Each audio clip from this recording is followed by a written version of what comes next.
Yeah, it does seem to be a Intelligence theme. has nothing to do with That's right. vulnerability to cult. I can list 150 different vulnerabilities. Intelligence really isn't one of them. Like gullibility, sure. I guess, Vulnerability. but it's also like, are you depressed?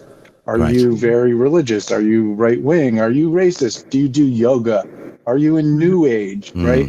Like, are you a mom? Like, there's a million of these kind of vulnerabilities and sensitivities that people have that these cults, especially Flynn's cults, including QAnon, they specialize the material to specifically target those people. And they have the data, right? I mean, they've got... Yes, that's what I was going to say. Yeah, sorry, go ahead, Heidi. Well, so the clip he just showed, I think one of the most remarkable things about it is that it could have been made yesterday with Sean Moon and Iron Rod Ministries, note for note, same script, same people. Somebody would have got up and said your part. And I also think that when those of us started seeing our friends in churches radicalized in 2016, what was happening with perfectly nice people, we didn't know that Cambridge Analytica was working with Glue, which was giving them the data from church people throughout the country. And we didn't know that people affiliated with the Council for National Policy was sending out bullet points to these pastors who essentially function, in my mind, as some sort of gangster in getting people into this. They're dealing with coordinated talking points, coordinating them directly to the vulnerabilities. And that's what you were just speaking of, Zev. So true. So the other thing that you mentioned, that author, he came up with this, I guess it's a hierarchy. And I wondered if you could talk a little bit towards that, because it's really an interesting way of looking at these cults and how they reinforce sort of these traditional values. Yeah, so the conservative moral hierarchy, this is from George Lakoff, and this is something that I've really keyed in a lot, and we talk about this a lot on the Radical Secular podcast. And basically, there are a lot of conflicting things about right-wing ideology that don't really seem to make sense until you look at the conservative moral hierarchy, okay? Like, for example, why would somebody be pro-life and then support the death penalty? It doesn't make any sense. But if you look in the conservative moral hierarchy, you realize that the death penalty is discipline, punishment, right? And you see the discipline above the undisciplined, right? Right. And that also comes into play with COVID, because the reason why people who are conservatives don't want the vaccine is they think that means you're weak. If you need a vaccine, if your natural immunity isn't strong enough to fight off this disease, then there's something wrong with you. And that also goes into victim blaming. So if you look in here, take any Republican policy and it will conform to this hierarchy. If something wants to improve equality, improve justice for people who've been downtrodden, they're going to be against it. It doesn't matter what it is. If it's money being spent to help the American people, forget about it. Right. If it's money for the military, that falls into, America above other countries, right? It's all part of this hierarchy, and every conservative policy, you need this to analyze it and figure out why they're doing it. It makes so much sense. And of course, at the very bottom of the rung here is gay people, which is already a theme in what's going on right now with Flynn and then to remove transsexual rights and other gay rights. I mean, we're really seeing it in real time. We're seeing the same thing with abortion rights. And it all fit into this hierarchy quite well. Terrifying as it might be. I mean, it really is hard to look at, because it really is, it's Nazi Germany. That's what we're looking at. That's the playbook right there. Yeah. Yeah. There's one more, which is, abled people over disabled people is one of the most despicable parts of this, especially in the cans and stuff. There's a lot of, hate directed at anyone who has, anything other than normal characteristics. And there seems to be this theme of this blind devotion. And that, brings us to the big lie, which to most people, maybe they're thinking the big lie is a political thing, but it's not. It's playing into this cult building, because Michael Flynn is going out there sermoning away about the big lie and making it part of the loyalty test almost for this cult. Like, if you believe the big lie, you're part of the club. You're part of what's going on here. So let's take a listen to a clip from him. And get your microphones on. That's why I know that no way in the world did the American people vote for any of this, and that's why I believe Donald J. Trump is still our president.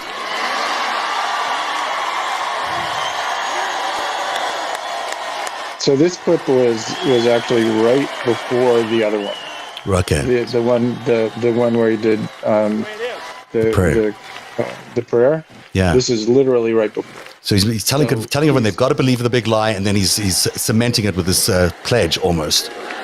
Yeah, he does this all the time. He sets people up with these, ridiculous patriotic things. Another form of syncretism is taking somebody's patriotism, right, and appropriating it for your own purposes.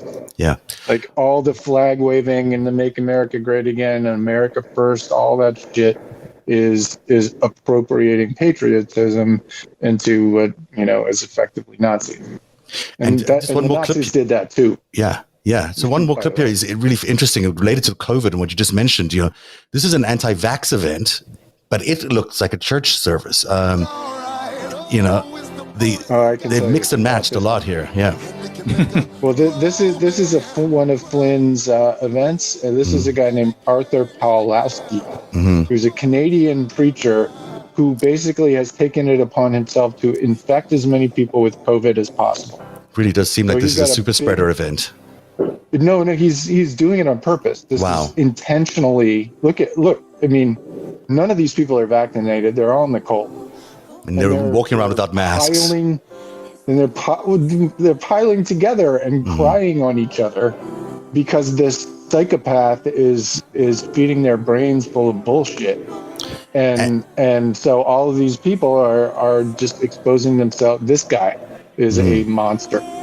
It's Arthur Pawlowski. And the really the cynical side of it is, and the horrific side of it is that they're also, I think, find it a positive maybe that there are more people of color dying from COVID.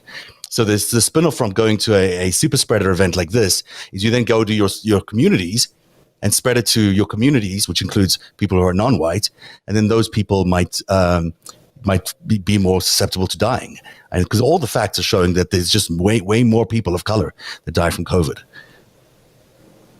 Yeah, that's absolutely true. There's like triple. Yeah. The whole thing is white supremacy. Find anybody of color in this room. Right. I dare you. You can't. I actually did look, because I was like, this is these guys would make a baby going to be okay. It's everybody else. They brought on stage for exactly that purpose. Yeah. We're looking at some of the most, that's the kind of thing we would say about Nazi Germany as being, one of the world's most horrific events that are happening right now. Look at this. They're literally going in a line of people to make sure that every single person will infect every other person. Mm-hmm. They could have a French kissing contest, I guess, to make it worse. Well, the scary part is his devotion is so crazy that, what happens when he wants to, rebel against the next election with his forces. Yeah. You follow this logically to where it's going. Voltaire quote in your pictures there? I think you do. I think I do. I got to just find it. But yeah, go ahead. While he's looking for the Voltaire quote, I'll tell you the scariest thing I saw today was when Zev and I were reviewing the Josh Hawley video. Mm-hmm. So here you have somebody who's not twitchy like Flynn is, not wearing a wig like Trump. He actually is a very, very, very handsome, right out of Central Casting. And I find him to be very dangerous because very dangerous. He does the shtick very well. Mm-hmm. So for me, we have to look out for the next generation of this, the next level of this. And I find him to be quite frightening. Maybe you can speak on that while Zev is looking for the Voltaire. I found the Voltaire clip. Speaks to both. He's been funded by Peter Thiel. Yeah. Since he was a pup. Mm-hmm. He's, I say jokingly, but not kiddingly, that he was probably trained at Eric Prince's Wyoming Ranch. He knows what he's doing, right? Absolutely. He's kind of, feeding the psyop perfectly. This is my favorite quote to describe what's happening now. Those who can make you believe absurdities can make you commit atrocities. Right. That's why they basically break your ability to think critically. Right. Right. They traumatize you and dissociate you and literally indoctrinate your mind refreeze you back into the community and you're someone else, right? And it happens gradually over time, but very quickly, you're literally a different person. You still look like the same person. You have some of the same memories and all of that, but there's a whole part of you that has been invented by the cult. And that's what's so dangerous about this, is because guys like Hawley, the fucking senator, pardon my French, and he's up there brainwashing people. Let's listen to a second bit of him here. Let's listen to a bit. It's from the book of Judges. I bet you know this story, many of you. It's the story of Gideon. Do you remember this story? Gideon is hiding from the enemy, and the angel of the Lord comes to him, and he says to him, "The Lord is with you, Gideon, O mighty man of valor." Do you remember that? O mighty man of valor. Here's the thing, though. Gideon didn't feel like a mighty man of valor. Gideon was hiding from the enemy. You know, he was all curled up and hiding, and the Lord said to him, "No, you're a mighty man of valor. You're going to raise up. You're going to bless your nation. You're going to help deliver your nation. The Lord's going to do great things through you." Here's what I want to say to you today. It can feel like we're under siege. It can feel like this is the most, insane stuff. There it is. There it is. And in a ball. And what I think the Lord is saying to us is, rise up, mighty men and women. I'm going to just put him all down because I can't listen to any more of it. But, it's is he a preacher or a senator? I mean, like, what's going on here?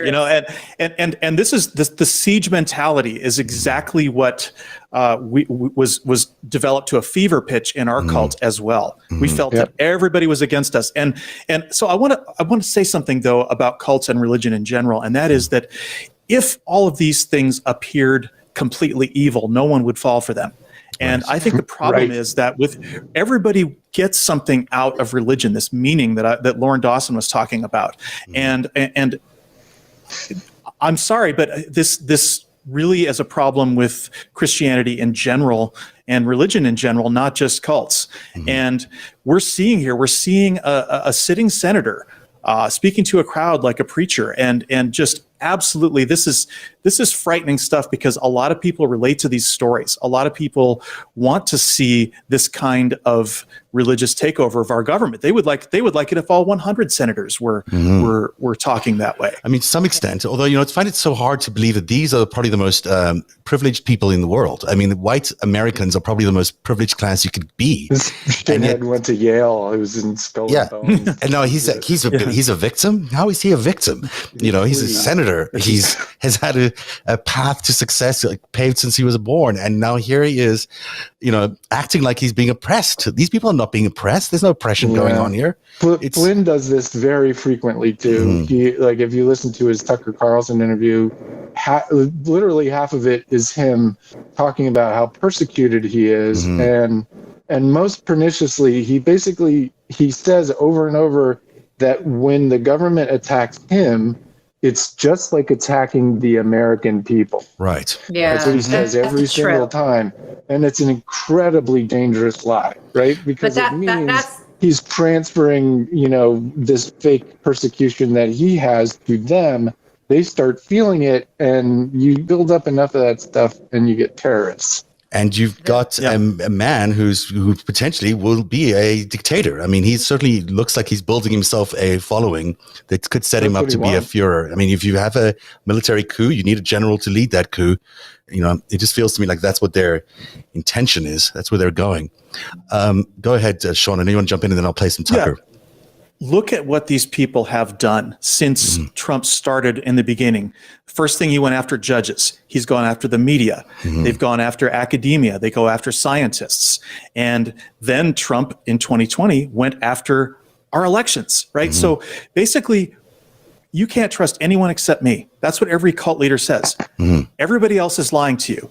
Don't trust anyone except me. And that is what Flynn is also saying. And that's essentially, that was the entire hour of Tucker Carlson, is like there's two Americas. There's the real America, which is me, Michael Flynn, and you, Tucker Carlson, and Donald Trump, and the stolen election. And then there's the usurpers who are the Democrats, right? And it's so irresponsible that they're putting, Michael Flynn on for an hour on Fox Nation. It wasn't the main network, but still, they're giving it the Fox brand. This guy is completely bonkers.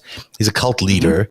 Then he's sitting next to Tucker Carlson, their main anchor, who's nodding his head, obediently and agreeing with anything. Meanwhile, there are about 1,000 mistakes in everything he says. I mean, the thing is, everything is a mistake. Well, there's not. It's literally all a lie. But Tucker is no small propagandist himself. Yeah, right? that's true. Right. Like, he's been possibly the most disgusting thing I've ever seen in major media is his Great Replacement Theory campaign. Yeah. Which replacement theory is literal neo-Nazi ideology that used to be buried in little tiny chat rooms, in very dark places.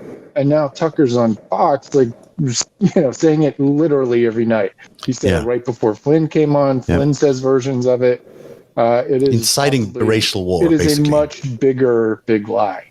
I want to play a little bit of this thing because I did notice about 10 mistakes in just 1 minute here. So, firstly, you'll hear him talk about the attack on the U.S. troops in Afghanistan.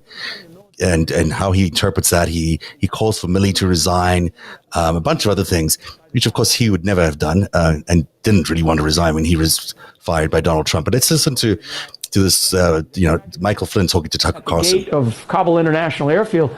I mean, that was, it was I feel so bad for those young people because it was an avoidable death. Yes. How? And it's sad. So I mean, that's I feel bad about it, and I'm sick to my stomach.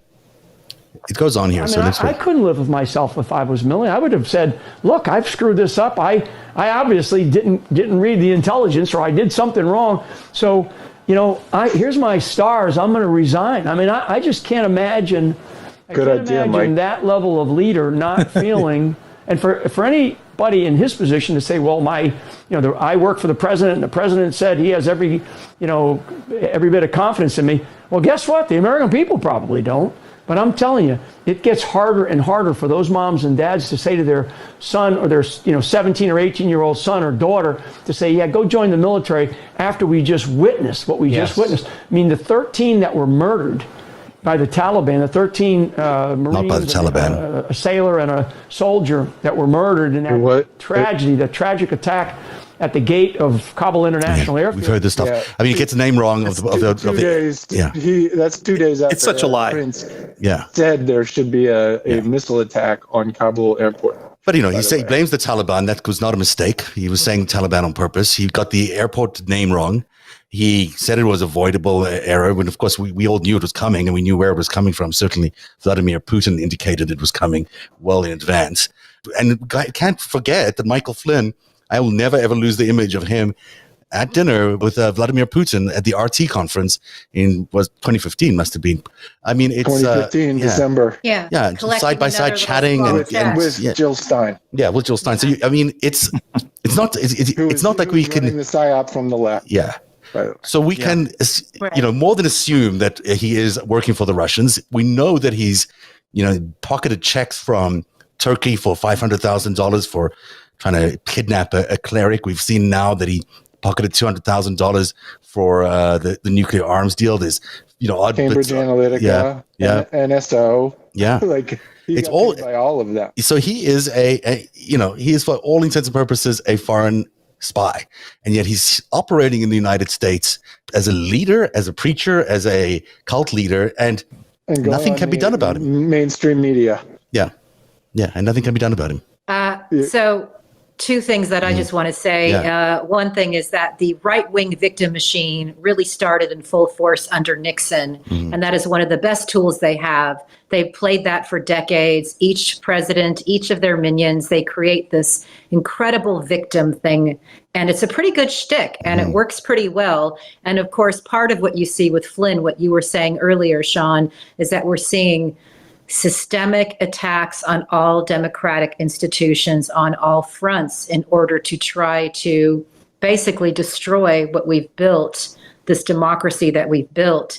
But one thing that our viewers really want to talk about is Mike Flynn in relation to QAnon, because of course we have been losing people en masse to this radicalization. And we've actually seen people who are so disturbed by this radicalization that they've actually killed family members. So Mike Flynn has blood on his hands. Oh, they have so much blood on their hands. I mean, it's hard to even talk about when you think about COVID and you think about the anti-vax and how many, I mean, it's 100,000 plus that have died from this propaganda and not getting vaccinated. Mm-hmm. Yeah, I'd put it at more than 500,000. Yeah. But as far as QAnon, QAnon is sort of the gateway drug for all of this, isn't it? I mean, sort of it's QAnon. Well it is. It absolutely is. The QAnon is an online cult that was created by Maggot 3X.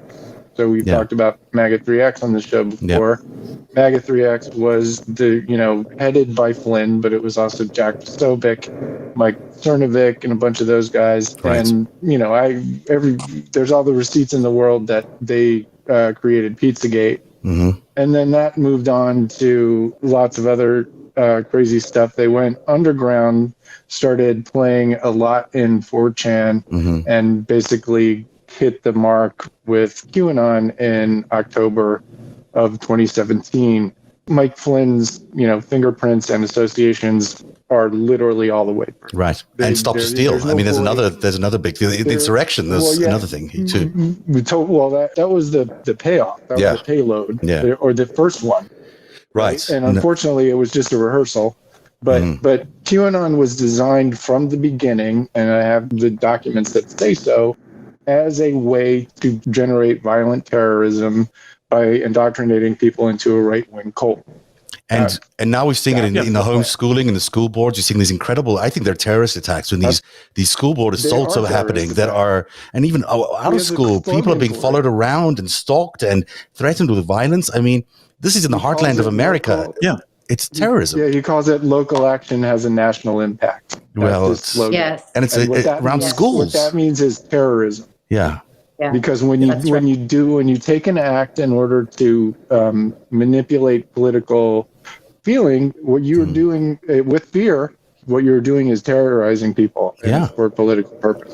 This whole thing seems like a giant terror attack. Like it feels like that's literally a terror attack. Yeah, on a national scale.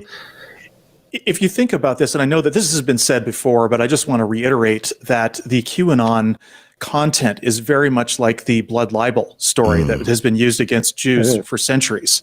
And that's something that we can't forget, that this has an anti-Semitic component. And it is all this victimology as well, right? Stop the Steal, the Great Replacement. It's all like, something is being taken from us. And that is what has brought these people together. And I can't stress enough how much this victim narrative is driving all this. And this is the dominant, most powerful group of people in the country.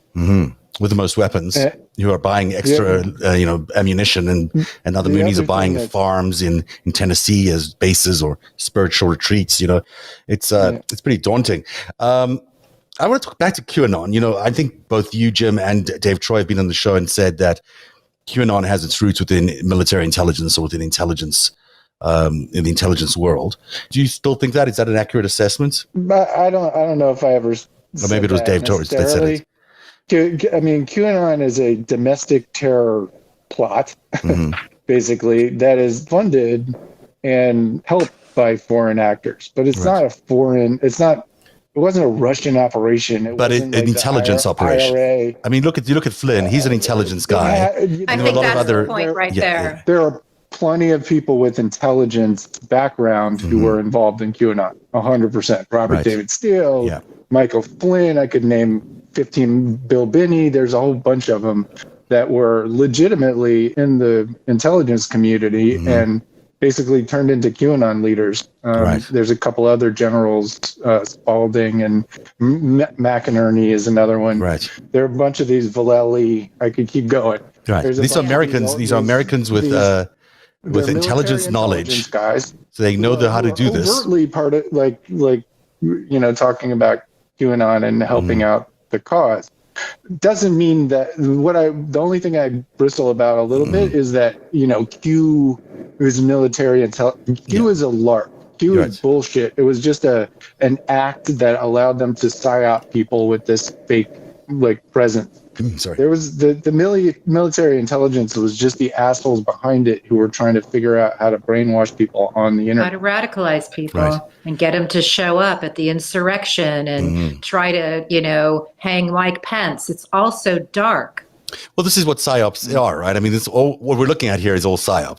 This is the art of psychological warfare, and this is what we're seeing on all these events.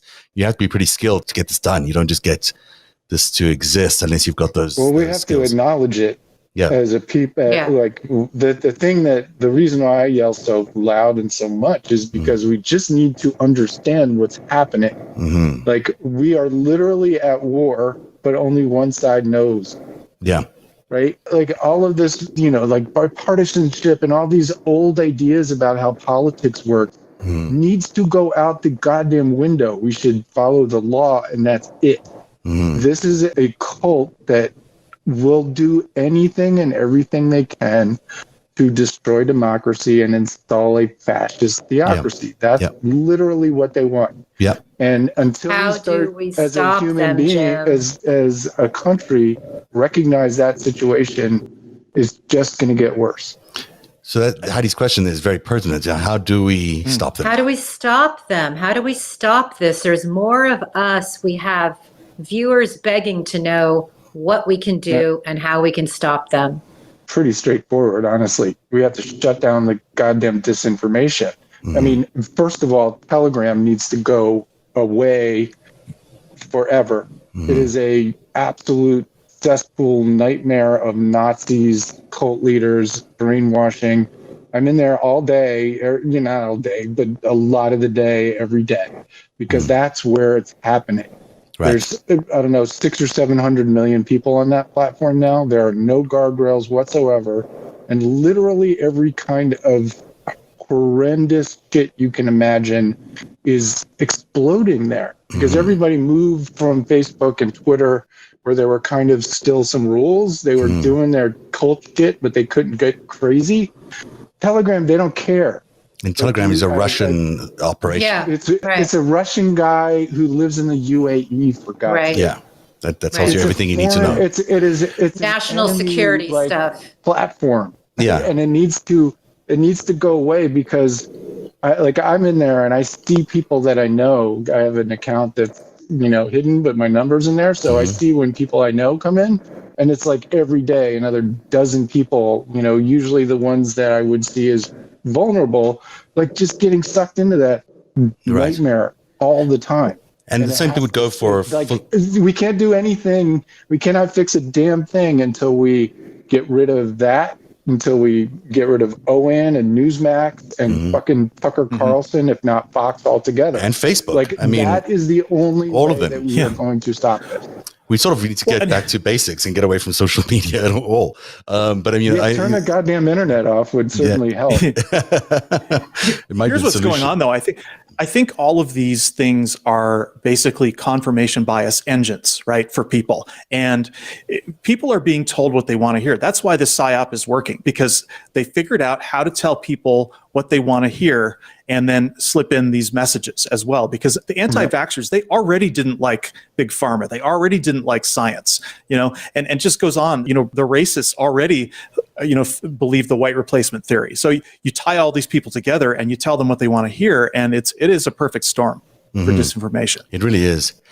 We're out of time, but I want to just quickly take a look at some of these great photos just to change the tone a little bit here of you as a young boy, really. Well, it makes you a young adult, I guess. And you were traveling around the world, and you got a chance with your mom to meet some people in Liberia. Just talk us through some of these pictures. They're really interesting. Okay, well, that is Africa in 1972. That is Ghana, and that's when my father was still alive. And this here is Liberia in 1978. We had a state visit with President Tolbert, who was later deposed in a coup. That is me meeting the president, yeah. In your Brady Bunch attire. Yeah. How old were you then? And I believe, let's see, 70, I would have been like 14. Okay. Yeah. So that's my mom at a state luncheon. And that is me with my mother in Montana when I was about 15. I think that's what we have in that group there. But those are great pictures. What were you doing in Liberia? What was the rationale behind going there? Well, yeah, so this is what I want to say is my mother was doing what a lot of these, evangelicals and preachers are doing, which is they fail at co-opting the American government because we have too many democratic protections and things like that. So they go to these other countries and they speak to them about starting theocracy. And it's happened in Uganda. It's now happening in Ghana again, where there's a whole LGBT crackdown going on there. And these organizations have figured out that they can go to many parts of the world where there's not strong democratic protections and implement, God government in some way, which, means repression of LGBT, repression of atheists, on and on like this. Goes right back to that hierarchy you mentioned earlier. Right back to the hierarchy. And so that is what we were there doing. My mother minored actually in political science. So she had that background. And like we talked about earlier, she did work for the UN at one point. And she had this kind of idealism, but she injected her spirituality into that mission. So go tell these African presidents how to run their country in a more religious way. And this is the same thing. This is all stuff that she came up with herself. Like she wasn't, it's kind of bizarre to just go to Liberia. I mean, was there what I don't know. Honestly, I don't, I know you don't just call up the president of Liberia and say, I'm coming over. But, right. We had some people in Africa. We had a fairly robust congregation in Ghana. Okay. And there was a guy there who had, his name was Herbert Kraku, and he had some pull and he knew people. So I think he talked my mother up and said, we got with this evangelical woman is coming from America, and he set up these state visits, I think. Thank you so much for being here tonight, Sean Prophet and Jim Stewartson. I'm going to give you both an opportunity to advertise your whatever it is you want to advertise, your podcast and your Twitter handles would be really great for the audience. So why don't you go, Sean? Okay, well, it is the Radical Secular podcast, and that is Radical Secular. TheRadicalSecular.com is our website, and @RadicalSecular is our Twitter handle. And we release new shows once a week on Mondays, and our mission is justice, equality, and rational public policy.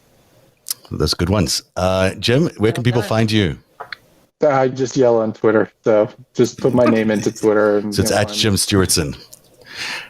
Yeah. Okay. Great. Thank you both very much for being here. It's been a really fascinating hour, and thank you for digging up that tape and combining it. It's really fascinating. Thanks for having me, Zev and Heidi. Thank you. Heidi, I'm going to keep Heidi for a few minutes here, just so we can chat and debrief. But thank you, gentlemen, and we'll be hopefully having you back on the show in the near future. Thank you. Wow, that's a really fascinating hour and a bit we just did there. So interesting. What are your takeaways? Well, one thing I want to say is that Jim Stewartson does the work that most of us can't do. He is lurking in the cesspools of the dark web to bring us the news and bring us how these people are being radicalized. And we here give him credit, but I don't think he gets the credit he deserves for all the news that he breaks. So I wanted to say that. I think the other thing is it wouldn't be Narrative Live if we didn't point out that the new members of Elizabeth Clare Prophet's cult are being recruited from South America and Russia. Interesting. I thought they didn't really have cults over there. They had a big crackdown on them, but I guess some of them sneak in. It's remarkable that Sean he seems so well adjusted and together and everything after all he's been through. I mean, that can't have been an easy transition for anybody to go through. And he certainly is kind of at the outside doing the right kind of work and doing it well and is a well-adjusted human being. So it's really impressive that he's been able to do that. I will say that there's something, I don't know how to put my finger on it, but there's something about the allure of people coming towards these cults that is greater than just fear. I mean, we think of it as just fear, but I think that there's such a desire to belong and such a desire to get out of their lonely existences, and that they're constantly trying to find, all our lonely existences for that matter. Right. Finding a place to be and finding a place to belong is so important. And these are the available places that they have. These are the available platforms. And, we need to start cultivating some alternatives. We need to be cultivating, equally as interesting and exciting alternatives that support democracy and equality and values that really matter to people. And that, democracy itself is a good gathering point for, for something to believe in. And we sort of have to reignite that patriotism, that whole passion for democracy, because it is a remarkable system. It's the only country in the world that's been able to do this for this long. There's absolutely no reason why we should stop now, except for this crazy brainwashing. We need to get back to that fiery, really important pride that we used to have in democracy itself, because there's so much there, and America's all about that. That is it for Narrative tonight. I feel like we've been on all week, because this is now Thursday, and I'm back tomorrow with LB and Greg Oliar in the after show. Who knows what will happen? Who knows what will happen in the after show? Hopefully tomorrow. you'll have a Greg Sports Minute again, because that was hilarious. You know what is funny about that is I had no idea who Kiri, whatever his name was, and then every day this week I'd be like, oh, that's Kiri. So Greg was was smarter than the rest of us. So we'll maybe do a little sports tomorrow. That's the show for tonight. Thank you very much for joining us on Narrative. As always, please go to patreon.com/narrative and help support our show by joining up there. And we'll be back. Heidi and me will be back on Tuesday. And I'll be back tomorrow with the after show with LB and Greg. Have a good night, everybody. Narrative is made possible by viewers like you. Join today and support truly independent journalism at patreon.com/narrative. That's patreon.com/narrative.